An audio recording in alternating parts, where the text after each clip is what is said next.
Hi friends, ശിശുവികാസവുമായി ബന്ധപ്പെട്ട് ഇന്ന് നമ്മൾ സാമൂഹിക വികാസം എന്താണ്, സാമൂഹിക വികാസവുമായി റിലേറ്റഡ് ആയിട്ടുള്ള ആൽബർട്ട് ബന്ദൂരയുടെയും അതുപോലെ തന്നെ എറിക് എച്ച് എറിക്സന്റെയും വീക്ഷണങ്ങളുമാണ് ഇന്നത്തെ ക്ലാസ്സിൽ ചർച്ച ചെയ്യുന്നത്. അപ്പോൾ സാമൂഹിക വികാസത്തെക്കുറിച്ച് നോക്കാം. നമുക്കറിയാം, ഓരോ വ്യക്തിയിലും അഭിലഷണീയമായിട്ടുള്ള രീതിയിൽ സാമൂഹിക വികാസം നടക്കുമ്പോൾ മാത്രമാണ് സമൂഹത്തിന് ഇണങ്ങുന്ന വിധത്തിൽ ജീവിക്കാനായിട്ട് ആ വ്യക്തിക്ക് സാധിക്കുന്നത്, അല്ലെ? അപ്പോൾ നിരന്തരവും സ്വാഭാവികവുമായിട്ടുള്ള പ്രക്രിയയിലൂടെയാണ് സാമൂഹിക വികാസം നടക്കുന്നത്. നമുക്കറിയുന്ന കാര്യമാണ്. ഒറ്റൊരു ദിവസം കൊണ്ട് സാമൂഹിക വികാസം നടക്കില്ല. ശൈശവത്തില്, തീരെ കുഞ്ഞായിരിക്കുമ്പോൾ ശൈശവത്തില് ഒരു കുഞ്ഞ് കളിക്കുന്നത് എങ്ങനെയാ? ഒറ്റയ്ക്കുള്ള കളിയാണല്ലോ. പിന്നീട് അവനിൽ ഡെവലപ്മെന്റ്സ് സംഭവിച്ച് സംഘം ചേർന്നുള്ള കളികൾക്ക്, അതുപോലെ ആ സംഘം ചേർന്നുള്ള കളികൾക്ക് നേതൃത്വം കൊടുക്കാൻ, അങ്ങനെയാണ് ഡെവലപ്മെന്റ്സ് വരുന്നത്. ഒരു എക്സാമ്പിൾ പറഞ്ഞതാണ് കേട്ടോ, ഒരു കുഞ്ഞിന്റെ കാര്യം പറഞ്ഞതാണ്. അപ്പോൾ സാമൂഹിക വികാസത്തെക്കുറിച്ചാണ് ഇന്നത്തെ ക്ലാസ്സിൽ നമ്മൾ ചർച്ച ചെയ്യുന്നത്. ശൈശവ പ്രായത്തിൽ ഒറ്റയ്ക്ക് കളിക്കുന്ന ഒരു കുഞ്ഞ് പിന്നീട് സംഘം ചേർന്ന് കളിക്കാനും അതുപോലെ നേതൃത്വ പാഠവും കൈക്കൊള്ളാനും ഒക്കെ അവന് സാധിക്കുന്നുണ്ട്. അപ്പൊ എങ്ങനെയൊക്കെയാണ് അല്ലെങ്കിൽ എന്തൊക്കെയാണ് സോഷ്യൽ ഡെവലപ്മെന്റിനെ ഇൻഫ്ലുവൻസ് ചെയ്യുന്ന ഫാക്ടേഴ്സ് എന്തൊക്കെയാണ് എന്നാണ് നമ്മൾ നോക്കുന്നത്. ഓക്കെ, അപ്പൊ എന്തൊക്കെയാണ് നമ്മൾ ഇത് കഴിഞ്ഞ ദിവസം ഒരു ചാപ്റ്റർ സാമൂഹികരണവുമായി റിലേറ്റ് ചെയ്തിട്ട് ചാപ്റ്റർ പഠിച്ചിരുന്നു. അവിടുത്തെ ഇതേ കാര്യങ്ങൾ നമ്മൾ ചർച്ച ചെയ്തതാണ്. കുടുംബം, വിദ്യാലയം, സമൂഹം. കുടുംബം, വിദ്യാലയം, സമൂഹം, സമസംഘങ്ങൾ അല്ലെങ്കിൽ പിയർ ഗ്രൂപ്പ്, മാധ്യമങ്ങൾ, ഇതൊക്കെയാണ് ഫാക്ടേഴ്സ് ഓഫ് സോഷ്യൽ ഡെവലപ്മെന്റ്സ്. ഇതൊക്കെയാണ് കുടുംബം, വിദ്യാലയം, സമൂഹം, പിയർ ഗ്രൂപ്പ് അല്ലെങ്കിൽ സമസംഘങ്ങൾ, മാധ്യമങ്ങൾ. ഇവയൊക്കെയാണ് ഫാക്ടേഴ്സ് ഓഫ് സോഷ്യൽ ഡെവലപ്മെന്റ് എന്ന് പറയുന്നത്. ഇനി ചില പുസ്തകങ്ങളൊക്കെ എടുത്ത് വെച്ച് നമ്മൾ നോക്കിയാൽ ഈ ഫാക്ടേഴ്സ് ഓഫ് ഡെവലപ്മെന്റിനെ വീണ്ടും രണ്ടായിട്ട് ഡിവൈഡ് ചെയ്തിരിക്കുന്നതായിട്ട് കാണാനായിട്ട് സാധിക്കും. അതായത് വൈയക്തിക ഘടകങ്ങൾ എന്നും അതുപോലെ തന്നെ പരിസ്ഥിതി ഘടകങ്ങൾ എന്നും പറഞ്ഞിട്ട് ഫാക്ടേഴ്സ് ഓഫ് സോഷ്യൽ ഡെവലപ്മെന്റിനെ വീണ്ടും ഡിവൈഡ് ചെയ്തിട്ടുണ്ട്. അപ്പൊ വൈയക്തിക ഘടകങ്ങൾ എന്ന് പറയുമ്പം 1 കായിക ഘടകം, 2 മാനസിക ഘടകം, 3 വൈകാരിക ഘടകം. അതായത് കായിക ഘടകം എന്ന് പറയുമ്പോൾ സാധാരണ ഒരു ആരോഗ്യമുള്ള അല്ലെങ്കിൽ കായിക ഘടനയുള്ള കുട്ടികളിൽ ആത്മവിശ്വാസവും അഭിമാനവും ഒക്കെ കൂടുതലായിട്ട് വളരും. ഓക്കെ, പക്ഷേ വെല്ലുവിളി ഉയർത്തുന്ന സാമൂഹിക സാഹചര്യങ്ങളുമായിട്ട് പെട്ടെന്ന് പൊരുത്തപ്പെട്ടു പോകാനായിട്ട് അവർക്ക് സാധിക്കും. അപ്പൊ ഇതിൽ എന്തെങ്കിലും തടസ്സങ്ങൾ നേരിടുന്ന കുട്ടികൾക്ക് അതിൻ്റെതായിട്ടുള്ള വൈയക്തിക പ്രശ്നങ്ങൾ അല്ലെങ്കിൽ കായിക പ്രശ്നങ്ങളും ഉണ്ടാകും. ഇനി അടുത്തത് മാനസിക ഘടകം എന്ന് പറയുമ്പോൾ, അതായത് വേണ്ട സമയത്ത് വേണ്ട രീതിയിൽ വേണ്ടുന്ന തീരുമാനങ്ങൾ എടുക്കാൻ വേണ്ടിയിട്ട് ഒരു വ്യക്തിയെ പ്രാപ്തനാക്കാനായിട്ട് മാനസിക ഘടകം വലിയൊരു പ്രാധാന്യം വഹിക്കുന്നുണ്ട്. അപ്പോൾ ഓരോ സാഹചര്യങ്ങൾക്ക് അനുസരണമായിട്ട് അതുമായിട്ട് പൊരുത്തപ്പെട്ടു പോകാനും ഒക്കെയുള്ള ഒരു കഴിവ് അല്ലെങ്കിൽ ആ ഒരു ബുദ്ധി, അതൊക്കെ ഉടലെടുക്കുന്നത് മാനസിക ഘടകത്തിൽ പെടുന്നതാണ്. ഓക്കെ, അപ്പോ ബുദ്ധി കൂടുന്നതിനനുസരണമായിട്ട് പൊരുത്തപ്പെട്ടു പോകാനും അതുപോലെ സാമൂഹിക മനോഭാവങ്ങളൊക്കെ നല്ല രീതിയിൽ പുലർത്തിക്കൊണ്ടു പോകാനും ഒരു വ്യക്തിക്ക് സാധിക്കും. അതിൽ എന്തെങ്കിലും തടസ്സം വന്നാൽ എന്തു ചെയ്യും? ആ ഒരു ഭാഗത്തുള്ള വികാസം തടസ്സപ്പെടുകയും ചെയ്യും. ഓക്കെ, ഇനി അടുത്തത് വൈകാരിക ഘടകം. വൈകാരിക ഘടകം എന്ന് പറയുമ്പം, അതായത് വൈകാരികമായിട്ടുള്ള ഡെവലപ്മെന്റ് ഈ കുട്ടികളുടെ എന്താ പറയണ്ടേ സാമൂഹിക വികസനത്തിൽ ഒരുപാട് കോറിലേറ്റഡ് ആയി കിടക്കുന്ന കാര്യങ്ങളാണ്. അപ്പോ ഇങ്ങനെ വൈകാരികമായിട്ട് ഒരു ഇക്വിലിബ്രിയം മെയിൻറ്റെയിൻ ചെയ്യുന്ന ഒരു കുട്ടിക്ക് പരിപക്വതയോട് കൂടിയിട്ട് മുന്നേറാനായിട്ട് സാധിക്കും. ഓക്കെ, അപ്പോൾ വേണ്ട സമയത്ത് വേണ്ട രീതിയിലുള്ള വികാരങ്ങൾ പുറപ്പെടുവിക്കാനായിട്ട് ആ കുട്ടിക്ക് സാധിക്കുമെന്നുള്ളതാണ്. അപ്പൊ അതുകൊണ്ടാണ് ഈ ഫാക്ടേഴ്സ് എഫക്റ്റിംഗ് അല്ലെങ്കിൽ ഫാക്ടേഴ്സ് ഓഫ് സോഷ്യൽ ഡെവലപ്മെന്റ് എന്നുള്ളതിനെ വൈയക്തിക ഘടകങ്ങളായിട്ടും പരിസ്ഥിതി ഘടകങ്ങളായിട്ടും ഇങ്ങനെ ഡിവൈഡ് ചെയ്ത് വെച്ചിട്ടുണ്ട്. അപ്പൊ ചില പുസ്തകങ്ങളിലൊക്കെ അങ്ങനെ കാണുമ്പോൾ ഡൗട്ട് അടിക്കേണ്ട. വൈയക്തിക ഘടകങ്ങൾ എന്ന് പറയുമ്പോൾ ആ കുട്ടിയെ ഇന്റേണലി എഫക്ട് ചെയ്യുന്ന കുറെ കാര്യങ്ങളാണ്. കായികമായിട്ടുള്ളത്, മാനസികമായിട്ടുള്ളത്, വൈകാരികമായിട്ടുള്ളതൊക്കെ. പിന്നെ പരിസ്ഥിതി ഘടകങ്ങൾ എന്ന് പറയുമ്പോൾ അവിടെയാണ് കുടുംബം, അതുപോലെ വിദ്യാലയം, പിയർ ഗ്രൂപ്പ്, ഇതൊക്കെ ഇൻക്ലൂഡ് ആയി വരുന്നത്. ഓക്കെ, അപ്പൊ കുടുംബം എന്ന് പറയുമ്പോൾ ഒരു കുഞ്ഞ് ജനിച്ച് വളരുന്ന അല്ലെ അവൻ ആദ്യം അഭിമുഖീകരിക്കുന്ന കുറച്ച് ഒരു ഗ്രൂപ്പ് ഓഫ് ആളുകളാണ് ആ കുടുംബത്തിൽ വരുന്നത്, അല്ലെ ഏറ്റവും ക്ലോസ്ലി റിലേറ്റഡ് ആയിട്ടുള്ള ആളുകൾ. അപ്പൊ ഈ കുടുംബത്തിൽ നിന്നാണ് കുട്ടി ഏറ്റവും അല്ലെ സമൂഹത്തിൽ എങ്ങനെ പെരുമാറണം എന്നുള്ളതിന്റെ ആദ്യ പാഠങ്ങൾ പഠിച്ചെടുക്കുന്നത്. അപ്പോൾ മാതാപിതാക്കളാണെങ്കിലും മറ്റ് കുടുംബാംഗങ്ങളെയൊക്കെ അനുകരിച്ചുകൊണ്ടാണ് കുട്ടി നല്ലത് ഏതാണ് ചീത്ത ഏതാണെന്നുള്ള ആദ്യ പാഠങ്ങളൊക്കെ പഠിക്കുന്നത്. പിന്നീട് വിദ്യാലയമാണ്. അപ്പൊ വിദ്യാലയം എന്ന് പറയുമ്പം അവിടെയും ഓരോ കുട്ടിയുടെയും സാമൂഹിക വികാസത്തെ വളരെയധികം എഫക്ട് ചെയ്യുന്ന ഫാക്ടേഴ്സ് ആണുള്ളത്. ടീച്ചേഴ്സ് ആവട്ടെ, പിയർ ഗ്രൂപ്പ് അല്ലെ മറ്റ് ഫ്രണ്ട്സ് ആവട്ടെ, സ്കൂളിലുള്ള മറ്റു ആളുകളാവട്ടെ, അവരെല്ലാവരും എന്ത് ചെയ്യണം? ആ കുട്ടിയുടെ ആ ഒരു എന്താ പറയണ്ടേ സോഷ്യൽ ഡെവലപ്മെന്റിന് ഇൻഫ്ലുവൻസ് ചെയ്യുന്ന രീതിയിലായതിനാൽ എന്താ നല്ല രീതിയിൽ അവിടെ പെരുമാറ്റങ്ങളൊക്കെ കാഴ്ചവെക്കണം. അതുപോലെ കുട്ടിയാണെങ്കിലോ നല്ല രീതിയിൽ ആശയവിനിമയം നടത്തുവാനും അധ്യാപകരുടെ മാർഗനിർദ്ദേശം സ്വീകരിക്കാനും മറ്റുള്ളവരുമായിട്ടുള്ള സഹകരണം പുലർത്താനും അങ്ങനെയുള്ള കാര്യങ്ങളൊക്കെ പഠിക്കുന്നത് വിദ്യാലയത്തിൽ നിന്ന് തന്നെയാണ്. പിന്നെ പിയർ ഗ്രൂപ്പ് എന്ന് പറഞ്ഞാൽ എന്താണ്? പിയർ ഗ്രൂപ്പ് എന്ന് പറയുമ്പോൾ എന്താ നമ്മൾ മലയാളത്തിൽ പറയുന്ന എന്താ, സമവയസ്കരുടെ കൂട്ടം എന്നുള്ളതാണ് അല്ലെ. അപ്പോൾ കുട്ടിയെ കുറച്ചുകൂടി സോഷ്യലൈസ് ചെയ്യുന്നത് ഈ ഒരു സമസംഘം തന്നെയാണ്. അപ്പൊ ഈ കുട്ടികളുടെ ഈ ഒരു കൂട്ടത്തിൽ നിന്ന് അല്ലെ സമസംഘത്തിൽ നിന്നാണ് പല കാര്യങ്ങളും കുട്ടി പഠിച്ചെടുക്കുന്നത് എന്നുള്ളതാണ്. അപ്പം നല്ല ഫ്രണ്ട്ഷിപ്പ് തിരഞ്ഞെടുക്കാൻ വേണ്ടി കുട്ടികളെ എന്താണ് കുട്ടികൾക്കാവണം എന്ന് പറയാനുള്ള കാര്യവും ഇത് തന്നെയാണ്. ആ പിയർ ഗ്രൂപ്പിന്റെ ഇൻഫ്ലുവൻസ് എന്തായാലും കുട്ടിയിൽ ഉണ്ടായിരിക്കും. അപ്പൊ ഫാക്ടേഴ്സ് ഓഫ് സോഷ്യൽ ഡെവലപ്മെന്റ് എന്ന് ചോദിച്ചാൽ അവിടെ കുടുംബം, വിദ്യാലയം, സമൂഹം, സമസംഘങ്ങൾ, മാധ്യമങ്ങൾ എന്ന് പറഞ്ഞിട്ട് നമുക്ക് കാണാനായിട്ട് പറ്റും. വീണ്ടും ഒരു ഡിവിഷൻ വരുന്നതാണ് ഈ വൈയക്തിക ഘടകങ്ങളെന്നും പരിസ്ഥിതി ഘടകങ്ങളെന്നും പറഞ്ഞിട്ട്. ഇനി നമുക്ക് എറിക് എറിക്സന്റെ സൈക്കോ സോഷ്യൽ ലേണിംഗ് തിയറി അല്ലെങ്കിൽ മനോസാമൂഹ്യ വികാസ സിദ്ധാന്തവുമായി ബന്ധപ്പെട്ട കാര്യങ്ങൾ നോക്കാം. അപ്പൊ ഇവിടെ ഇദ്ദേഹം 8 ഘട്ടങ്ങളിലായിട്ടാണ് ഇത് അറേഞ്ച് ചെയ്തിരിക്കുന്നത്. അപ്പൊ എന്തൊക്കെയാണ് കാര്യങ്ങൾ വരുന്നത് നോക്കാം. 8 ഘട്ടങ്ങളിലൂടെയാണ് മനോസാമൂഹിക വികാസം സാധ്യമാകുന്നത് എന്ന അഭിപ്രായമാണ് എറിക് എച്ച് എറിക്സന് ഉള്ളത്. അപ്പോൾ ഇദ്ദേഹം എന്ന് പറയുമ്പോൾ എന്താണ് ഒരുപാട് പുസ്തകങ്ങളൊക്കെ എഴുതിയിട്ടുണ്ട് കേട്ടോ. അതായത് childhood and society, identify youth and crisis, ഇതൊക്കെ എറിക്സന്റെ പുസ്തകങ്ങളാണ്. ജർമ്മനിയിലാണ് ഇദ്ദേഹം ജനിച്ചത് കേട്ടോ. അപ്പോൾ ഇദ്ദേഹം പറയുന്നത് എന്താണ്? 8 ഘട്ടങ്ങളിലൂടെയാണ് മനോസാമൂഹിക വികാസം സാധ്യമാകുന്നത്. അതുപോലെ ഓരോ ഘട്ടത്തിനും അതിൻ്റെതായിട്ടുള്ള പ്രതിസന്ധി ഉണ്ട്. അതെങ്ങനെ തരണം ചെയ്തു പോകുന്നു എന്ന അടിസ്ഥാനത്തിലാണ് ഓരോ വ്യക്തിയുടെയും വിജയം എന്ന് പറയുന്നത്. ഓക്കെ, അപ്പൊ പ്രതിസന്ധികളെ തരണം ചെയ്തു പോകുമ്പോൾ ഒരാളുടെ വ്യക്തിത്വം രൂപപ്പെടുന്നതിലും ഈ മനോസാമൂഹിക വികാസം അല്ലെങ്കിൽ ഈ മനോസാമൂഹിക ഘടകങ്ങളൊക്കെ സ്വാധീനം ചെലുത്തുന്നുണ്ട് എന്നുള്ളതാണ്. അപ്പൊ നമുക്ക് ഇദ്ദേഹത്തിന്റെ 8 ഘടകങ്ങൾ എന്തൊക്കെയാണ് എന്നൊന്ന് നോക്കാം. ഓക്കെ, അപ്പൊ നമ്മൾ പറഞ്ഞു ഓരോ ഘട്ടത്തിലും എന്തുണ്ട്, അതിൻ്റെതായിട്ടുള്ള ഒരു പ്രതിസന്ധി ഉണ്ട്. അതിനെ ഓരോരുത്തരും എങ്ങനെ നേരിടുന്നു എന്നനുസരിച്ചാണ് ഒരു വ്യക്തിയുടെ വ്യക്തിത്വം രൂപപ്പെടുന്നത് എന്നാണ് പറഞ്ഞിരിക്കുന്നത്. അപ്പൊ നമുക്കിനി ഓരോ കാര്യങ്ങളും നോക്കാം. ഓക്കെ, അപ്പൊ ഏറ്റവും ആദ്യം എന്താണ്? വിശ്വാസം, അവിശ്വാസം. അപ്പൊ ഇദ്ദേഹം 8 ഘട്ടങ്ങളായി തിരിച്ചിരിക്കുന്നു. അതിൽ ഏറ്റവും ആദ്യത്തേത് ഇങ്ങനെയാണ് വരുന്നത്: വിശ്വാസം, അവിശ്വാസം. ട്രസ്റ്റ് വേഴ്സസ് മിസ്ട്രസ്റ്റ് എന്നുള്ളതാണ് ആദ്യത്തെ ഘട്ടമായി കൊടുത്തിരിക്കുന്നത്. അപ്പൊ അവിടെ നോക്കാം. ആദ്യ കാലത്തെ അനുഭവങ്ങളിൽ നിന്ന് തന്നെ ലോകത്തിന്റെ വിശ്വാസ്യതയെക്കുറിച്ച് ഒരു പ്രാഥമിക ധാരണ ശിശുവിൽ ഈ ഒരു ഘട്ടത്തിൽ ഉടലെടുക്കുകയാണ്. അതായത് ഇൻഫാൻസിയാണ്, ജനനം മുതൽ 1.5 വയസ്സ് വരെയാണ്. ആ കുട്ടിയുടെ ആ പ്രായത്തിലുള്ള ഒരു കുഞ്ഞിന്റെ ആവശ്യങ്ങളൊക്കെ സുഗമമായി നിറവേറ്റപ്പെടുകയും അതുപോലെ ആഹ്ലാദകരമായിട്ടുള്ള തരത്തിൽ സ്നേഹവും പരിചരണവും ഒക്കെ ലഭിക്കുകയും ചെയ്താൽ ലോകത്തെക്കുറിച്ച് ഒരു പോസിറ്റീവായിട്ടുള്ള ഒരു ട്രസ്റ്റ് ആയിരിക്കും അവനുണ്ടാവുക അല്ലെ. അപ്പോൾ അങ്ങനെ പോസിറ്റീവായിട്ടുള്ള ഒരു ട്രസ്റ്റ് രൂപപ്പെടും. അതില്ല എന്നുണ്ടെങ്കിൽ അവനിലൊരു അവിശ്വാസമാണ് ക്രിയേറ്റ് ചെയ്യുന്നത് എന്നാണ് എറിക്സൺ പറയുന്നത്. അപ്പൊ ആദ്യകാല അനുഭവത്തിന്റെ അടിസ്ഥാനത്തിൽ ആ കുഞ്ഞിന് അവന്റെ മുന്നിലുള്ള ലോകത്തോട് ഒരു അനുഗുണമായിട്ടുള്ള ബോധം, അതാണെങ്കിൽ വിശ്വാസം, അവനിൽ വിശ്വാസം ഉടലെടുക്കും. അതില്ല എന്നുണ്ടെങ്കിൽ അവിശ്വാസവുമായിരിക്കും ഉടലെടുക്കുന്നത്. അപ്പൊ ആ ഏജ് ഒന്ന് നോക്കുക. ജനനം മുതൽ 1.5 വയസ്സ് വരെയാണ് കേട്ടോ. ജനനം മുതൽ 1.5 വയസ്സ് വരെ ശ്രദ്ധിക്കാം. ഇൻഫാൻസി ഘട്ടമാണ്. ജനനം മുതൽ 1.5 വയസ്സ് വരെ നോക്കാം. ഇനി അടുത്തത് സ്വാശ്രയത്വം, ജാള്യതയും സംശയവും, autonomy versus shame and guilt എന്നുള്ളതാണ്. അപ്പൊ അവിടെ ആ ഏജ് നോക്കിയേ, പ്രായം പറയുന്നത് ഏകദേശം 1.5 വയസ്സ് മുതൽ 3 വയസ്സ് വരെയാണ്. ഓക്കെ, അപ്പോൾ ഈ ഒരു ഏജ് എന്ന് പറയുമ്പോൾ ഇവിടെ കുട്ടി സ്വയം കാര്യങ്ങൾ ചെയ്യാനൊക്കെ ആയിട്ട് ശ്രമിക്കുകയാണ്. ഉദാഹരണമായിട്ട് നമുക്ക് പറയാം, നടക്കാൻ ശ്രമിക്കുന്നു, ഭക്ഷണം കഴിക്കാൻ ശ്രമിക്കുന്നു അല്ലെ, അതുപോലെ ടോയ്ലറ്റ് കാര്യങ്ങളൊക്കെ ചെയ്യാനായിട്ട് ശ്രമിക്കുന്നു, സ്വന്തമായിട്ട് ഡ്രസ്സ് ഇടാനായിട്ട് ശ്രമിക്കുന്നു. അപ്പൊ കുട്ടി സ്വതന്ത്രമായിട്ട് ചെയ്യാനായിട്ട് ഉദ്ദേശിക്കുന്ന ആ ഒരു കാര്യങ്ങളിലൊക്കെ അവന്റെ സ്വാശ്രയത്വം വളർത്തിയെടുക്കുന്ന കാര്യങ്ങളാണ് അല്ലെ. അപ്പൊ അത് നമ്മൾ പ്രോത്സാഹിപ്പിച്ചു കൊടുക്കുകയാണെങ്കിൽ അവനിൽ ഒരു സ്വാശ്രയത്വം ചിന്താഗതി വളർന്നു വരും. ഇതെനിക്ക് സ്വയം ചെയ്യാനായിട്ട് പറ്റും, അങ്ങനെയുള്ള ഈ ചിന്ത കുട്ടിയിൽ വരും. ഇനി ജാള്യതയും സംശയവും എന്ന് പറയുമ്പോൾ എന്താണ്? കുട്ടി ഇങ്ങനെയൊക്കെ പരിശ്രമിച്ചുകൊണ്ടിരിക്കുകയാകുമ്പോൾ നമ്മൾ പാരന്റ്സ് എന്ത് ചെയ്യും? വേണ്ട ആ ഒരു രീതിയിൽ നിരുത്സാഹപ്പെടുത്തുകയാണ് എന്നുണ്ടെങ്കിൽ, അല്ലെങ്കിൽ നിരന്തരം നമ്മൾ ഇങ്ങനെ വിമർശിച്ചുകൊണ്ടിരിക്കുകയാണ്, അങ്ങനെ ചെയ്യണ്ട എന്ന് പറഞ്ഞ് തടയുകയാണെങ്കിൽ കുട്ടിയിലൊരു ലജ്ജാബോധം അല്ലെങ്കിൽ ഒരു ജാള്യതയൊക്കെയാണ് ഉടലെടുക്കുക. അല്ലെങ്കിൽ ഞാൻ ഇതങ്ങനെ ചെയ്താൽ ശരിയാവുമോ, അങ്ങനെയുള്ള ഈ സംശയമൊക്കെ ആയിരിക്കും കുട്ടിയിലുണ്ടാവുക. അല്ലെങ്കിൽ എനിക്കൊന്നും ചെയ്യാൻ പറ്റുന്നില്ലല്ലോ, അങ്ങനത്തെ ഒരു കാഴ്ചപ്പാടൊക്കെ ആയിരിക്കും കുട്ടിയിലുണ്ടായി വരിക. അപ്പൊ അതുകൊണ്ട് ഇങ്ങനെയുള്ള കാര്യങ്ങളൊക്കെ ചെയ്യുന്ന കുഞ്ഞുങ്ങളെ ഒരിക്കലും നമ്മൾ പറഞ്ഞ് തിരുത്തരുത്.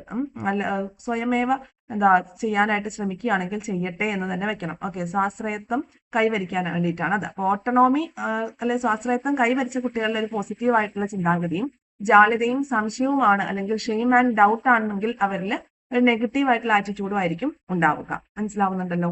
ഇനി മുൻകൈ എടുക്കൽ കുറ്റബോധം, ആ ഒരു പ്രായം നമുക്ക് നോക്കാം. അത് എന്ന് പറയുമ്പം 3 to 6 ഇയേഴ്സ് ആണ്. 3 to 6 ഇയേഴ്സ് ആണ് വരുന്നത്. മുൻകൈ എടുക്കൽ കുറ്റബോധം, ഇനീഷ്യേറ്റീവ് വേഴ്സസ് ഗിൽറ്റ് ആണ്. Initiative versus guilt. അപ്പൊ ഈ ഒരു ഭാഗത്ത് എന്താ പറയുന്നത്? ശാരീരികവും ബുദ്ധിപരവും ഭാഷാപരവുമായിട്ടുള്ള വികാസം സാധിക്കുന്ന ഒരു പ്രായമാണ് അല്ലെ. നോക്കിയേ, 3 to 6 എന്നുള്ളതല്ലേ ഏജ്. 3 to 6 ആണ്. അപ്പൊ ഈ ഒരു സമയത്ത് ഭാഷാ വികാസമൊക്കെ കുട്ടികളിൽ നടക്കുന്ന ഒരു സമയമാണ്. ഭാഷാ വികാസം, ബുദ്ധിപരമായിട്ടുള്ള വികാസം, ശാരീരിക വികാസം ഒക്കെ നടക്കും. അപ്പോ എന്താ, കുറച്ചുകൂടി സാഹസികമായിട്ടുള്ള കാര്യങ്ങളൊക്കെ ചെയ്യാൻ വേണ്ടിയിട്ടൊക്കെ കുട്ടിക്ക് താല്പര്യം വരും. ഇത് മുൻകൈ എടുക്കൽ കുറ്റബോധം എന്നതാണ്, ഇനീഷ്യേറ്റീവ് വേഴ്സസ് ഗിൽറ്റ്. അതായത് പ്രായം അവിടെ ഏകദേശം 3 to 6 ഇയേഴ്സ് ആണ് വരുന്നത്. 3 to 6 ഇയേഴ്സ്. അപ്പൊ ഈ പ്രായത്തിലുള്ള കുട്ടികളെ എറിക്സൺ പ്രീ സ്കൂൾ ഏജിലുള്ള കുട്ടികൾ എന്നാണ് പറയുന്നത്, അല്ലെങ്കിൽ ആദ്യ ബാല്യത്തിലുള്ള കുട്ടികൾ എന്നാണ് പറയുന്നത്. അപ്പൊ ഈ 2 പോയിന്റുകൾ ഒന്ന് നോട്ട് ചെയ്ത് വെച്ചേക്കണം, ചോദിച്ചിട്ടുള്ളതാണ് കേട്ടോ. അപ്പോ പ്രീ സ്കൂൾ ഏജ്, ആദ്യ ബാല്യം. അപ്പൊ പ്രായം ഏകദേശം 3 to 6 ഇയേഴ്സ് ആണെന്ന് നമ്മൾ പറഞ്ഞു. ഇത് എറിക്സന്റെ മനോസാമൂഹിക വികാസ ഘട്ടത്തിലെ മൂന്നാമത്തേതാണ് അല്ലെ, മൂന്നാമത്തെ ഘട്ടമാണ്. അപ്പൊ മുൻകൈ എടുക്കൽ എന്ന് പറയുമ്പോൾ കുട്ടി പുതിയ കാര്യങ്ങൾ ചെയ്യാനും അതുപോലെ കളികളൊക്കെ ആസൂത്രണം ചെയ്യാനും ചോദ്യങ്ങൾ ചോദിക്കാനും ഒക്കെ നേതൃത്വം കൊടുക്കുകയാണ്, മുൻകൈ എടുക്കുകയാണ് ചെയ്യുന്നത്. ഇനി കുറ്റബോധം എന്നാണെങ്കിലോ, നമ്മള് ഇപ്പൊ കുട്ടി കുറെ സംശയങ്ങൾ ചോദിച്ചു, അല്ലെ കുട്ടി കുറെ ആശയങ്ങൾ നമ്മളോട് പങ്കുവെച്ചു, നമ്മൾ അതിനെയൊക്കെ നിരന്തരമായി വിമർശിക്കുക അല്ലെങ്കിൽ തടയുക, അതൊക്കെ ചെയ്യുമ്പോൾ ആ കുട്ടിയുടെ ചിന്ത അതിനപ്പുറത്തേക്ക് ഞാൻ അങ്ങനെ ചെയ്തിട്ട് കാര്യമില്ല, വീട്ടിൽ സമ്മതിക്കില്ല എന്നുള്ളൊരു ചിന്ത വരും അല്ലെ. അപ്പൊ നമ്മൾ തടഞ്ഞാല് അവന്റെ ആ ഒരു, അല്ലെ ഞാൻ അങ്ങനെയൊക്കെ പറയുന്ന തെറ്റാണ്, അങ്ങനെയൊക്കെയുള്ള ചിന്തയായിരിക്കും ആ കുഞ്ഞുങ്ങളിൽ ഉണ്ടാവുക. അപ്പൊ അവനിൽ അത് കുറ്റബോധവും അതുപോലെ ആത്മവിശ്വാസക്കുറവും ഒക്കെ ഉണ്ടാക്കാനുള്ള സാധ്യതയുണ്ട് അല്ലെ. ഇനി അടുത്തൊരു ഘട്ടം എന്ന് പറയുമ്പം ഊർജ്ജസ്വലത, അപകർഷത എന്നുള്ളതാണ്, ഇൻഡസ്ട്രി വേഴ്സസ് ഇൻഫീരിയോറിറ്റി. അപ്പൊ ഇത് സ്കൂൾ ഏജ് എന്നാണ് കേട്ടോ. ഇതിനെ സ്കൂൾ ഏജ് എന്നാണ് എറിക്സൺ വിശേഷിപ്പിച്ചത്. ഒന്ന് നോക്കി വെച്ചേക്കണം, സ്കൂൾ ഏജ് എന്നാണ്, സ്കൂൾ ഏജ്. ഓക്കെ, അപ്പൊ ഏജ് ഒന്ന് നോക്കി വെച്ചേക്കാം. 6 to 12 ആണ്, 6 to 12 ഇയേഴ്സ് ആണ് വരുന്നത്. ഊർജ്ജസ്വലത, അപകർഷത എന്ന് പറയുമ്പോൾ അതിന്റെ ആ ഒരു ഏകദേശ പ്രായം വരുന്നത് 6 to 12 ആണ്. ഇത് 4ാമത്തെ ഘട്ടമാണ് കേട്ടോ. അപ്പൊ ഈ ഘട്ടത്തിൽ കുട്ടികൾ എങ്ങനെയാണ്, പഠനം അല്ലെ, സ്കൂൾ ഏജ് ആണ്. അപ്പൊ പഠനം അതുപോലെ കായിക കലാപ്രവർത്തനങ്ങൾ അങ്ങനെയുള്ള മേഖലകളിലൊക്കെ കഴിവുകൾ വികസിപ്പിക്കാനായിട്ട് ശ്രമിക്കുകയാണ്. അപ്പൊ നമ്മൾ അധ്യാപകരും മാതാപിതാക്കളും ഒക്കെ പ്രോത്സാഹനവും അംഗീകാരവും ഒക്കെ കൊടുക്കുകയാണെങ്കിൽ ആ കുട്ടിക്ക് കഠിനാധ്വാനം ചെയ്താൽ എനിക്ക് ഇങ്ങനെ ചെയ്യാൻ പറ്റും, അങ്ങനത്തെ ഒക്കെ ഒരു ചിന്തയാണ് വരിക. പക്ഷെ നമ്മൾ വേണ്ട, അതിൽ നീ പങ്കെടുക്കണ്ട, നീ പങ്കെടുക്കേണ്ട ആവശ്യമില്ല, അല്ലെ സ്പോർട്സിൽ പങ്കെടുക്കണ്ട, അങ്ങനെയൊക്കെ പറഞ്ഞ് നമ്മൾ നിരുത്സാഹപ്പെടുത്തുകയാണ് അല്ലെങ്കിൽ അവനെ വിമർശിക്കുകയാണെങ്കിൽ അവനിൽ എന്താ ഉണ്ടാവുക, ഇൻഫീരിയോറിറ്റി കോംപ്ലക്സ്, അപകർഷതാബോധം, എനിക്ക് മറ്റുള്ളവരെ പോലെ കഴിവില്ലാത്ത ആളാണ്, അങ്ങനത്തെ ചിന്തകളൊക്കെ ഉടലെടുക്കും. ക്ലിയർ ആയല്ലോ. ഇനി അടുത്തത് സ്വാവബോധം അല്ലെങ്കിൽ റോൾ സംശയം എന്ന് പറയുമ്പോൾ റോൾ കൺഫ്യൂഷൻ ആണ് കേട്ടോ. റോൾ കൺഫ്യൂഷൻ ആണ് ഉദ്ദേശിക്കുന്നത്. അത് കൗമാരക്കാരായിട്ടുള്ള കുട്ടികളാണ്, 12 to 18 ഇയേഴ്സ് ആണ് പറയുന്നത്. അപ്പോ ഇത് എത്രാമത്തെയാ, 5ാമത്തെ അല്ലെ, 5ാമത്തെ ഘട്ടമാണ്. അപ്പൊ നോക്കിയേ, സ്വാവബോധം അല്ലെങ്കിൽ സ്വത്വബോധം എന്നൊക്കെ പറയും, ചില പുസ്തകങ്ങളിലൊക്കെ സ്വത്വബോധം എന്നായിരിക്കും ഉണ്ടാവുക കേട്ടോ. അപ്പോ ഇതൊരു റോൾ കൺഫ്യൂഷൻ ആണ്, അല്ലെങ്കിൽ സ്വാവബോധം, റോൾ കൺഫ്യൂഷൻ എന്ന് പറയുമ്പം എന്താണ്, എന്റെ ഐഡന്റിറ്റി എന്താണ്, എന്റെ ലക്ഷ്യങ്ങൾ എന്താണ്, എന്റെ മൂല്യങ്ങൾ എന്തൊക്കെയാണ്, ഞാൻ ആരാണ്, അങ്ങനെയുള്ള ചോദ്യങ്ങൾക്കൊക്കെ ഉത്തരം കണ്ടെത്താൻ വേണ്ടി ശ്രമിക്കുന്ന ഒരു പ്രായമാണ് എന്ത്, അഡോളസൻസ് എന്ന് പറയുന്നത്. അപ്പോൾ ഈ അന്വേഷണത്തിലൂടെ വ്യക്തമായ രീതിയിൽ ഒരു വ്യക്തിത്വവും അല്ലെ ജീവിത ലക്ഷ്യവും ഒക്കെ രൂപപ്പെടുകയാണ് എന്നുണ്ടെങ്കിൽ അവനിൽ ഒരു ഐഡന്റിറ്റി ഉണ്ട്. ഓക്കെ, ഇനി സ്വന്തം കഴിവുകൾ എന്താണ് അല്ലെ ലക്ഷ്യങ്ങൾ എന്താണ് അതിനെക്കുറിച്ചൊന്നും ഒരു വ്യക്തത ലഭിച്ചില്ല എന്നുണ്ടെങ്കിൽ ഒരു ആശയക്കുഴപ്പം ആ കുട്ടിയിൽ ഉണ്ടാവും അല്ലെ, റോൾ സംശയം. അപ്പോൾ അവന്റെ ഭാവിയെക്കുറിച്ച് അവന്റെ എന്താണ് ഒരു ആത്മവിശ്വാസക്കുറവുണ്ടാവും. അപ്പൊ അതാണ് എന്ത് പറയുന്നത്, റോൾ കൺഫ്യൂഷൻ എന്ന് പറയുന്നത്.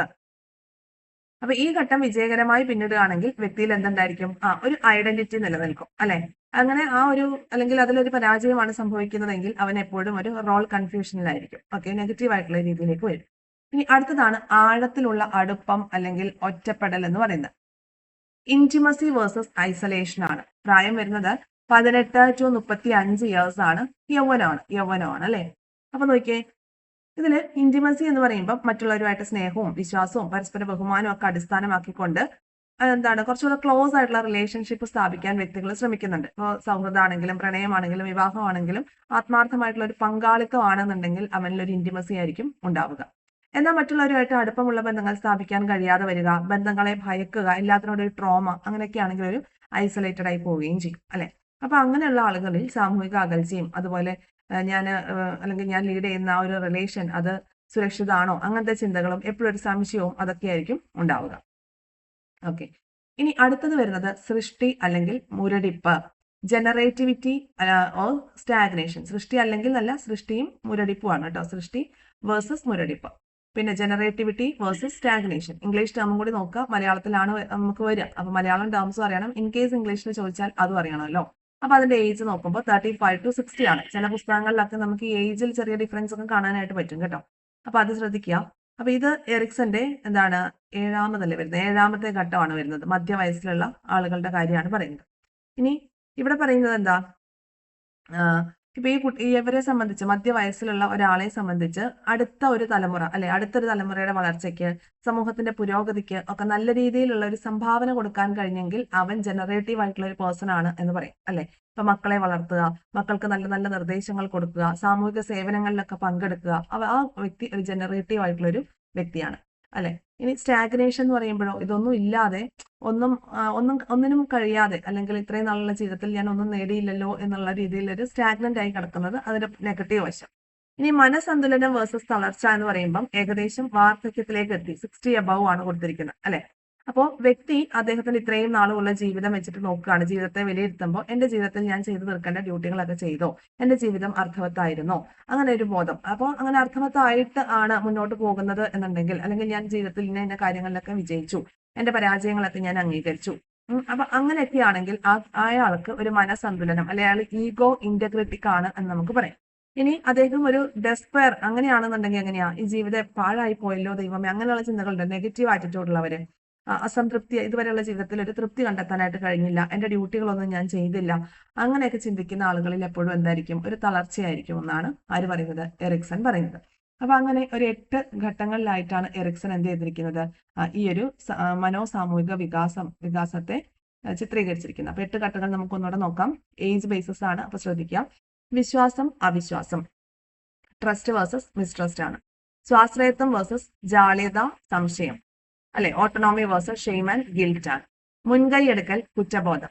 Initiative versus guilt. അടുത്തത് ഊർജ്ജസ്വലത, അപകർഷത. Industry versus inferiority. അപ്പൊ ഞാൻ ഇവിടെ പറഞ്ഞിട്ടുള്ള ഈ ഒരു ഗ്രീൻ കളറിംഗ് കൊണ്ട് എഴുതിയിരിക്കുന്നതൊക്കെ PYQs ആയിട്ടുള്ളതാണ്. അപ്പൊ പ്രത്യേകം ഒന്ന് ശ്രദ്ധിച്ചേക്കണം. പ്രീ സ്കൂൾ ഏജ് എന്നറിയപ്പെടുന്നത് എറിക്സന്റെ ഏത് ഘട്ടമാണ്, ഏതാണ്, ഇനിഷ്യേറ്റീവ് വേഴ്സസ് ഗിൽറ്റ് ആണ്. ഇനിഷ്യേറ്റീവ് വേഴ്സസ് ഗിൽറ്റ് ശ്രദ്ധിക്കുക. അതിനെ തന്നെയാണ് ആദ്യ ബാല്യം എന്നും അദ്ദേഹം ഡിസ്ക്രൈബ് ചെയ്തിരിക്കുന്നത്. ഇനി അടുത്തത് സ്കൂൾ ഏജ് എന്ന് എറിക്സൺ വിശേഷിപ്പിക്കുന്നത് ഏത് ഘട്ടമാണെന്ന് ചോദിച്ചാൽ ഊർജ്ജസ്വലത വേഴ്സസ് അപകർഷത, industry versus inferiority. 6 to 12 years ആണ്. അല്ലെങ്കിൽ ഞാൻ ചോദിക്കാം, 6 മുതൽ 12 വയസ്സുള്ള കുട്ടികൾ എറിക്സന്റെ ഒരു സൈക്കോ സോഷ്യൽ ഡെവലപ്മെന്റ് തിയറി അനുസരിച്ച് ഏത് ഘട്ടത്തിലാണ് വരുന്നത്? അപ്പോൾ ഈ ഓപ്ഷൻസ് ഊർജ്ജസ്വലത, അപകർഷത, സ്വാവബോധം, റോൾ സംശയം, അങ്ങനെ കാണുമ്പോൾ നമുക്ക് ഏതാ പറയണ്ടേ, ഊർജ്ജസ്വലത വേഴ്സസ് അപകർഷത. അപ്പൊ ആ ഏജ് വെച്ചും ചോദിക്കാം, അതല്ലാന്നുണ്ടെങ്കിൽ സെപ്പറേറ്റ് ഈ രീതിയിൽ സ്കൂൾ ഏജ്, ആദ്യ ബാല്യം, പ്രീ സ്കൂൾ ഏജ് എന്നുള്ള രീതിയിൽ ചോദിക്കാം. ഇനി നോക്കിയേ, സ്വാവബോധം അല്ലെങ്കിൽ റോൾ സംശയം. കൗമാരക്കാരായിട്ടുള്ള കുട്ടികൾ എറിക്സന്റെ ഈ ഒരു ഡെവലപ്മെന്റിൽ എവിടെയാണ്, ഡെവലപ്മെന്റ് സ്റ്റേജിൽ വരുന്നത് എവിടെയാണ്? അപ്പൊ ഇതിൽ ഐഡന്റിറ്റി വേഴ്സസ് റോൾ കൺഫ്യൂഷൻ ആണ്. ഇനി അടുത്തത് ഇന്റിമസി വേഴ്സസ് ഐസൊലേഷൻ ആണ്. അടുത്തത് ഏതാ, സൃഷ്ടി വേഴ്സസ് മുരടിപ്പ്, ജനറേറ്റിവിറ്റി വേഴ്സസ് സ്റ്റാഗ്നേഷൻ, മനസന്തുലനം വേഴ്സസ് തളർച്ച, ഈഗോ ഇന്റഗ്രിറ്റി വേഴ്സസ് ഡെസ്പയർ ആണ് വരിക. ഓക്കെ അല്ലേ ഇത്രയും? ഇനി അടുത്ത നമുക്ക് ഈ ഭാഗത്ത് നോക്കാനുള്ളത് സാമൂഹ്യ വികാസവുമായി ബന്ധപ്പെട്ട് ആൽബർട്ട് ബന്ദൂരയുടെ സോഷ്യൽ ലേണിംഗ് തിയറിയാണ്. സോഷ്യൽ ലേണിംഗ് തിയറി ആൽബർട്ട് ബന്ദൂരയുമായി റിലേറ്റ് ചെയ്തിട്ട് ഒരു എക്സ്പെരിമെന്റ് ആണ് ഏറ്റവും ഇമ്പോർട്ടന്റ് ആയിട്ട് ഓർത്തിരിക്കേണ്ടത്. അത് കേട്ടറ്റിനും LP UP ഒക്കെ ആവർത്തിച്ച് ചോദിക്കുന്നതാണ്. ആൽബർട്ട് ബന്ദൂര. അപ്പൊ ആൽബർട്ട് ബന്ദൂരയുടെ ഒരു പരീക്ഷണമാണ് ഇത്, ബോബോ പാവ പരീക്ഷണം, അല്ലെങ്കിൽ ബോബോ ഡോൾ എക്സ്പെരിമെന്റ് എന്നറിയപ്പെടുന്നത്. ബോബോ ഡോൾ പരീക്ഷണം. അപ്പോ ഇദ്ദേഹം പറയുന്നത് എങ്ങനെയാന്ന് വെച്ചാല്, അക്രമവാസന പോലെയുള്ള തെറ്റായ ശീലങ്ങളൊക്കെ സമൂഹ മനസ്സിലേക്ക് കടന്നു വരുന്നത് നിരീക്ഷണത്തിലൂടെയും അനുകരണത്തിലൂടെയുമാണ് എന്നൊക്കെയാണ്. അതുകൊണ്ട് തന്നെ അദ്ദേഹം ഈ ഒരു തിയറിയെ എന്ത് ചെയ്തു, നിരീക്ഷണ പഠന സിദ്ധാന്തം അല്ലെങ്കിൽ അനുകരണ പഠന സിദ്ധാന്തം എന്നൊക്കെ പേരിട്ട് വിളിച്ചു. പിന്നെ നമുക്ക് ഈ ബോബോ ഡോൾ പരീക്ഷണം എന്താന്ന് നോക്കാം. അതായത് നമ്മൾ DLEDന്റെ ടെക്സ്റ്റ് ബുക്ക് ഫോളോ ചെയ്തിട്ടാണ് ക്ലാസ് എടുക്കുന്നത്. അതിൽ കൊടുത്തിരിക്കുന്ന ആ ഒരു എക്സ്പെരിമെന്റ് ആണ് ഞാനൊന്ന് പറയാനായിട്ട് പോകുന്നത്. വലിയ ഒരു പാവയെ പ്രസിദ്ധനായിട്ടുള്ള ഒരു വീഡിയോ മോഡൽ അതിക്രൂരമായി മർദ്ദിക്കുന്ന ഒരു വീഡിയോ ചിത്രം കുട്ടികളെ കാണിക്കുകയാണ് അദ്ദേഹം. അപ്പോൾ അതില് ആ ഒരു വീഡിയോയില് പാവയെ ചവിട്ടി അരയ്ക്കുക, വായുവിൽ ഉയർത്തി എറിയുക, തലയ്ക്കടിക്കുക, മൂക്കിന് ശക്തമായിട്ട് അടിക്കുക, അങ്ങനെയുള്ള മർദ്ദന മുറകളൊക്കെയാണ് ഈ ഒരു മോഡൽ ആ ഒരു പാവയെ ചെയ്യുന്നത്. അപ്പൊ ഈ ഒരു വീഡിയോ നമ്മളുടെ ആൽബർട്ട് ബന്ദൂര ഒരു കൂട്ടം കുഞ്ഞുങ്ങളെ കാണിച്ചു. അപ്പൊ ഈ വീഡിയോ കാണിച്ചതിന് ശേഷം കുട്ടികളെ മനോഹരമായിട്ടുള്ള കളിക്കോപ്പുകൾ നിറഞ്ഞ ഒരു മുറിയിലേക്ക് എത്തിക്കുകയാണ്. പക്ഷേ ഈ കളിക്കോപ്പുകളൊന്നും കുട്ടികൾക്ക് കൈയെത്തുന്ന ഉയരത്തിലായിരുന്നില്ല. ഓക്കെ, അപ്പൊ ഇതെങ്ങനെയായാലും കുട്ടികൾക്ക് കിട്ടില്ല. അപ്പൊ അങ്ങേയറ്റം അവർ നിരാശരാകുകയാണ്. ചിലരൊക്കെ കോപാകുലരാവുകയും അസ്വസ്ഥത പ്രകടിപ്പിക്കുകയും ഒക്കെ ചെയ്തു. തുടർന്ന് ഈ കുട്ടികളെ വീണ്ടും മറ്റൊരു റൂമിലേക്ക് കൊണ്ടുപോവാണ്. അപ്പൊ ആ റൂമിൽ നേരത്തെ കാണിച്ച വീഡിയോ ചിത്രത്തിലേതുപോലെയുള്ള പാവകളാണ് ഉണ്ടായിരുന്നത്. അപ്പൊ അദ്ദേഹം അവിടെ ഒബ്സർവ് ചെയ്തത് എന്താന്ന് വെച്ചാല്, ഈ മൂന്നാമത്തെ റൂമിലേക്ക് എത്തിയ കുട്ടികള് 88% കുട്ടികളും ആദ്യം കാണിച്ച വീഡിയോ ചിത്രത്തിൽ കണ്ടതുപോലെ ഈ പാവകളെയൊക്കെ എടുത്തു വെച്ച് ക്രൂരമായിട്ട് ആക്രമിക്കുന്നതാണ് കണ്ടത്. ഓക്കെ, പിന്നീട് അദ്ദേഹം വീണ്ടും ഒരു 8 മാസത്തിന് ശേഷം ഇതേ പരീക്ഷണം പോലെ തന്നെ ചെയ്തു. മൂന്നാമത്തെ റൂമിലേക്ക് കൊണ്ടുപോയി. അപ്പൊ അവിടെ ഈ 40% അവിടെ വന്നു ചേർന്ന 40% കുട്ടികളും ഇതേ അക്രമ സ്വഭാവം വീണ്ടും പ്രകടിപ്പിക്കുന്നതായിട്ട് ബന്ധുര് ഒബ്സർവ് ചെയ്തു. ഓക്കെ, അപ്പൊ എന്തൊക്കെയാണ് ഈ അക്രമാസക്തമായിട്ടുള്ള പെരുമാറ്റ രീതികൾ ഉണ്ടാവാനുള്ള കാരണം എന്താണ്, ആ കുട്ടികൾ എന്തുകൊണ്ടാണ് അങ്ങനെയൊക്കെ പെരുമാറുന്നത്, അതിന് പ്രേരിപ്പിക്കുന്ന ഘടകങ്ങൾ എന്തൊക്കെയാണെന്നുള്ളതൊക്കെയായിരുന്നു അദ്ദേഹത്തിന്റെ ഒബ്സർവേഷൻ. അപ്പോൾ ഈ ഒരു നിരീക്ഷണ പഠനം ഈ കുട്ടികളെ വെച്ചുകൊണ്ട് നിരീക്ഷണ പഠനത്തിന് വിധേയമാക്കുകയും അദ്ദേഹം ഈ ഒരു തിയറിയെ നിരീക്ഷണ പഠന സിദ്ധാന്തം അല്ലെ തിയറി ഓഫ് ഒബ്സർവേഷണൽ ലേണിംഗ് എന്നൊക്കെ പേരിട്ട് വിളിച്ചു. അപ്പൊ അദ്ദേഹം പറഞ്ഞത് എന്താന്ന് വെച്ചാല്, നിരീക്ഷണ പഠനത്തെ അനുകരണം അല്ലെങ്കിൽ മാതൃക അനുകരണം എന്നും വിളിക്കാം, അല്ലെങ്കിൽ അനുകരണ പഠന സിദ്ധാന്തം എന്നും ഇദ്ദേഹത്തിന്റെ തിയറിയെ വിളിക്കാം. നിരീക്ഷണ പഠന സിദ്ധാന്തം, അനുകരണ പഠന സിദ്ധാന്തം. അപ്പൊ നിരീക്ഷണവും അനുകരണവുമാണ് സൂക്ഷ്മമായ തലത്തിൽ സാമൂഹിക വികാസത്തിന്റെ അടിസ്ഥാനം എന്നാണ് ആര് പറയുന്നത്, ബന്ധൂര പറയുന്നത്. ഏതൊക്കെ കാര്യങ്ങളാ? 1 നിരീക്ഷണം, 2 അനുകരണം. അപ്പൊ നിരീക്ഷണത്തിനും അനുകരണത്തിനും ഇദ്ദേഹം വലിയ ഇമ്പോർട്ടൻസ് കൊടുക്കുന്നുണ്ട്. ഓക്കെ, ഇനി ഇവിടെ നമുക്ക് ഒരു 5 അടിസ്ഥാന ഘട്ടങ്ങൾ പറയുന്നുണ്ട്. എന്തൊക്കെയാണ്? നിരീക്ഷണ പഠന പ്രക്രിയയുടെ 5 ഘട്ടങ്ങളാണ് പറയുന്നത്. ആദ്യത്തേത് മാതൃക നൽകലാണ്. മാതൃക നൽകൽ അല്ലെങ്കിൽ മോഡലിംഗ് എന്ന് പറഞ്ഞാൽ അനുകരിക്കുന്നതിനും സാമൂഹിക ജീവിതത്തിൽ അനുവർത്തിക്കുന്നതിനും പ്രേരിപ്പിക്കുന്ന ഒരു മാതൃക കുട്ടികൾക്ക് ആവശ്യമാണ്. അപ്പൊ സിനിമയും ടെലിവിഷനും മറ്റും ഇത്തരം മാതൃകകൾ സൃഷ്ടിച്ച് നൽകുന്നുണ്ട് എന്നാണ് അദ്ദേഹം പറയുന്നത്. അപ്പൊ മോഡലിംഗ് എന്ന വാക്ക് ആരുമായി ബന്ധപ്പെട്ടിരിക്കുന്നു? മാതൃക നൽകൽ എന്നൊരു വേർഡ് നമ്മൾ ആരുമായി അസോസിയേറ്റ് ചെയ്ത് പഠിക്കണം? ആൽബർട്ട് ബന്ധൂരയുമായി റിലേറ്റ് ചെയ്താണ് പഠിക്കേണ്ടത്. പിന്നെ ശ്രദ്ധ എന്ന് പറയുമ്പോൾ നിരീക്ഷണ പഠനം എന്ന് പറയുന്നതിൽ ഏറ്റവും ഇമ്പോർട്ടന്റ് ആയിട്ടുള്ള മറ്റൊരു കാര്യമാണ് ശ്രദ്ധ. അപ്പൊ ഈ ശ്രദ്ധ നോക്കിയേ, എന്തൊക്കെ കാര്യങ്ങളാണ് പറയുന്നതെന്ന് വെച്ചാല്, ഇപ്പോ മാതൃകാ വ്യവഹാരവുമായി ബന്ധപ്പെട്ട് പ്രധാനപ്പെട്ട സവിശേഷതകൾ വേണ്ടത്ര ശ്രദ്ധ ചെലുത്താതിരുന്നാൽ വേണ്ടത്ര പഠനം സാധ്യമാവില്ല. ആവശ്യത്തിന് ശ്രദ്ധ കൊടുത്ത് പഠിച്ചാൽ മാത്രമേ എന്ത് ചെയ്യുള്ളൂ, ആ ഒബ്സർവേഷൻ അല്ലെങ്കിൽ നിരീക്ഷണത്തിന് കൂടുതൽ ശ്രദ്ധ കൊടുത്താൽ മാത്രമാണ് അത് കുട്ടിക്ക് എന്താക്കാൻ പറ്റുള്ളൂ, മാതൃകയാക്കാനായിട്ട് പറ്റുകയുള്ളൂ. മനസ്സിലാവുന്നുണ്ടോ? ഓക്കെ, അപ്പൊ അതാണ് ശ്രദ്ധ എന്ന പോയിന്റില്. പിന്നെ അടുത്തത് നിലനിർത്തൽ അല്ലെങ്കിൽ റീടെൻഷൻ ആണ്. അതായത് അനുകരിച്ച വ്യവഹാരങ്ങൾ അത് പുനഃപ്രകാശനം ചെയ്യണമെന്നുണ്ടെങ്കിൽ, ഒരു എക്സ്പെരിമെന്റിൽ കണ്ടതുപോലെ കുട്ടികൾ എന്താ ചെയ്തത്, ആദ്യം ഈ ഒരു മോഡല് ഈ ഒരു പാവയെ കുറെ ഉപദ്രവിക്കുന്നതായിട്ടാണ് കണ്ടത്. അപ്പൊ ആ കുട്ടികൾ എന്താ ചെയ്തത്, അത് ഒബ്സർവ് ചെയ്തു അല്ലെ. അത് വീണ്ടും മൂന്നാമത്തെ ഒരു റൂമിൽ കൊണ്ടുപോയപ്പോ കുട്ടികളുടെ ഭാഗത്തുനിന്ന് അതേ സംഭവം പുനഃപ്രകാശനം ചെയ്യാണ്.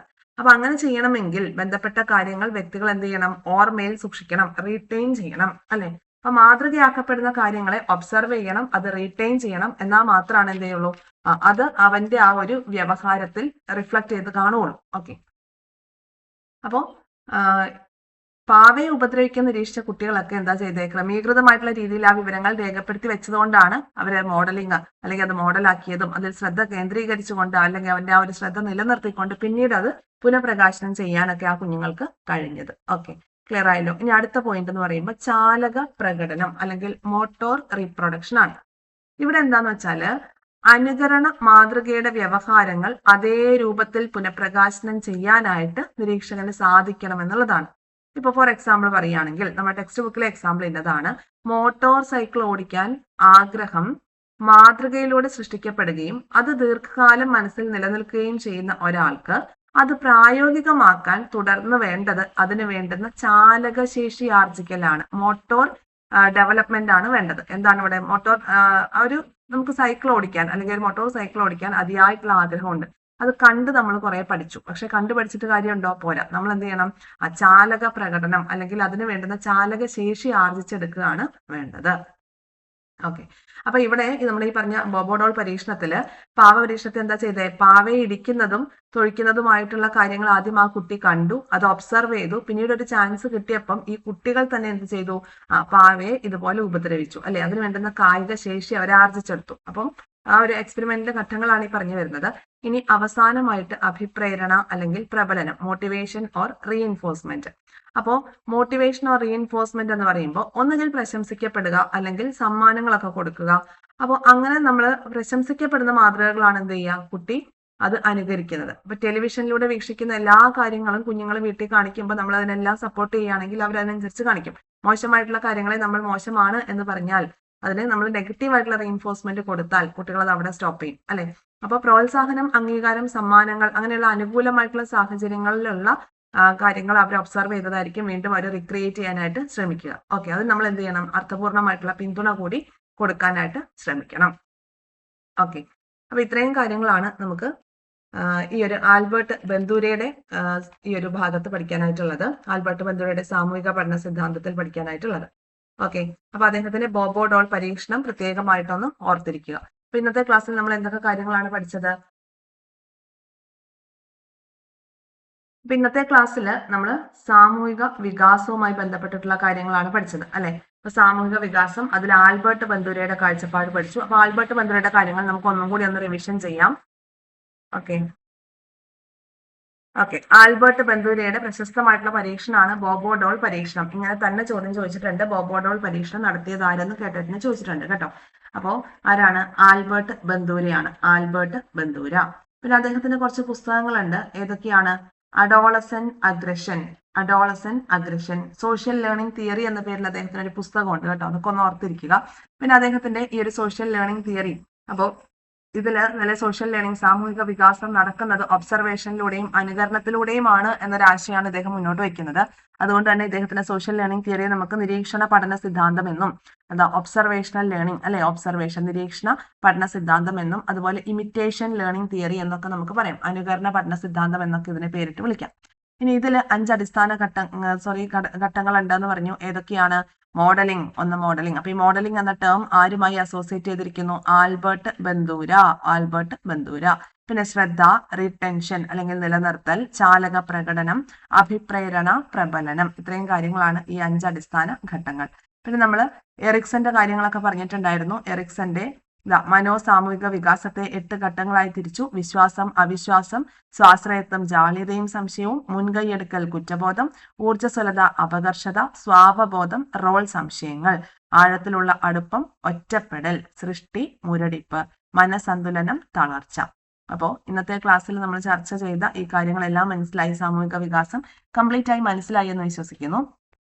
പിന്നെ നമ്മുടെ ക്ലാസ്സുകളൊക്കെ നിങ്ങൾക്ക് യൂസ്ഫുൾ ആവുന്നുണ്ടെങ്കിൽ തീർച്ചയായും ചാനൽ സബ്സ്ക്രൈബ് ചെയ്ത് സപ്പോർട്ട് ചെയ്യുക. കൂടാതെ ഷെയർ ചെയ്ത് ഫ്രണ്ട് സർക്കിളിലേക്ക് കൂടി എത്തിക്കുക. പിന്നെ നമ്മുടെ LP UP പെയ്ഡ് ബാച്ചിൽ അഡ്മിഷൻ എടുക്കാൻ താല്പര്യപ്പെടുന്നവര് ജൂൺ 22-ാം തീയതിക്ക് ശേഷം നമ്മളെ ടെലഗ്രാമിൽ കോൺടാക്ട് ചെയ്യുക കേട്ടോ. ഇപ്പൊ താൽക്കാലികമായിട്ട് ടെലഗ്രാം ബാൻഡ് ആണ്, നിങ്ങൾക്ക് അറിയാലോ. ഇന്ന് ജൂൺ 18 ആണ്. അപ്പോൾ ഈ ഒരു സമയത്ത് ടെലഗ്രാം ബാൻഡ് ആണ്. അതുകൊണ്ടാണ് നമ്മളുടെ പെയ്ഡ് ക്ലാസ്സിൽ അനക്കൊന്നും ഇല്ലാതിരിക്കുന്നത് കേട്ടോ. അപ്പൊ നമുക്ക് ഇനി ജൂൺ 22 ശേഷം ആദ്യം ഒരു വാട്സപ്പ് ചാനൽ ക്രിയേറ്റ് ചെയ്യണം. ഓക്കെ, വാട്സപ്പ് ഗ്രൂപ്പ് ആയിക്കോട്ടെ. വാട്സപ്പ് ഗ്രൂപ്പ് ക്രിയേറ്റ് ചെയ്യാനായിട്ട് ആഗ്രഹിക്കുന്നു. നമ്മുടെ ജൂൺ 22 ശേഷം നല്ല രീതിയിൽ നമ്മുടെ പഠനം പഴയ പോലെ റീസ്റ്റാർട്ട് ചെയ്യും കേട്ടോ. അപ്പൊ ആരും വിഷമിക്കണ്ട, നല്ല രീതിയിൽ സമയം വിനിയോഗിക്കുക. Thank you all.